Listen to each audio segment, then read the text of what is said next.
భక్తిరస సంగీత సంస్థ సత్కళవాహినిలో మహాశివరాత్రి పర్వదినం సందర్భంగా ఉదయం నుండి రాత్రి 12 గంటల వరకు పరమేశ్వరుని ధ్యానిస్తూ భక్తి సంగీత కార్యక్రమాలను నిర్వహించినట్లు సంస్థ వ్యవస్థాపక కార్యదర్శి డాక్టర్ కృష్ణమాచార్యులు తెలిపారు. కాకినాడ ఎన్ఎఫ్సిఎల్ రోడ్లో గల భక్తిరస సంగీత సంస్థ సత్కళవాహినిలో మహాశివరాత్రి సందర్భంగా జాగరణ కార్యక్రమం జరిగింది. ఈ సందర్భంగా సత్కళవాహిని వ్యవస్థాపక కార్యదర్శి డాక్టర్ ఈవి కృష్ణమాచార్యుల సారథ్యంలో సంగీత విద్వాంసురాలు చావలి సూర్యకుమారి, గాయకులు కూచి భాస్కరరామం, ఉద్గళ సుబ్బారావు, గంప కృష్ణవేణి సత్కళవాహిని సభ్యులు భక్తి గీతాలు ఆలపించారు. ఉదయం చిన్నారులకు నిర్వహించిన సంగీత పోటీల్లో విజేతలకు ముఖ్య అతిథి రవి బహుమతుల సర్టిఫికెట్లు అందించారు. ఈ సందర్భంగా డాక్టర్ కృష్ణమాచార్యులు కార్యక్రమ వివరాలు వెల్లడించారు.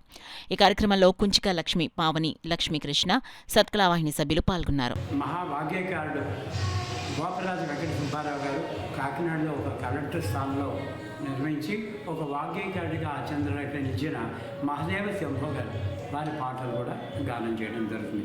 రాత్రి 8 నుంచి 10:30 వరకు మళ్ళా కళాకారులు ఆసక్తి గారు విడిగా గానం చేస్తారు. ఈ యొక్క హరినామస్మరణ 2 సమయం జరుగుతుంది. రాత్రి గంట పాటు అలనాటి భక్తి సినీ సంగీతాన్ని మరి ఘంటసాల గారిని, మరి బాల సుబ్రహ్మణ్యం గారిని, బాలమణికృష్ణ గారిని, పీసు లీల గారిని, జిక్కి గారిని, భానుమతి గారి వంటి మహనీయులు మరి ఏలోకాలు ఉన్నారు. వారిని ఇప్పుడు జీవించున్న పి సుశీల్ గారు, జానకి గారు, చిత్ర గారు వంటి మహనీయుల సంగీతంలో చక్కటి భక్తి పాటలు గానం చేయడం జరుగుతుంది. 12 గంటలకు లింగోత్సవ కాలంలో మా సభ్యులు శ్రీ కేవీ రామకృష్ణరావు గారు, శారద గారు దంపతిచే లింగోత్సవ కాల పూజా కార్యక్రమం, అభిషేకాలు జరుగుతాయి అని తెలియజేసుకుంటూ పట్టణ భక్తులందరూ కూడా మరోసారి శివరాత్రి శుభాకాంక్షలు తెలియజేస్తూ నమస్కారం.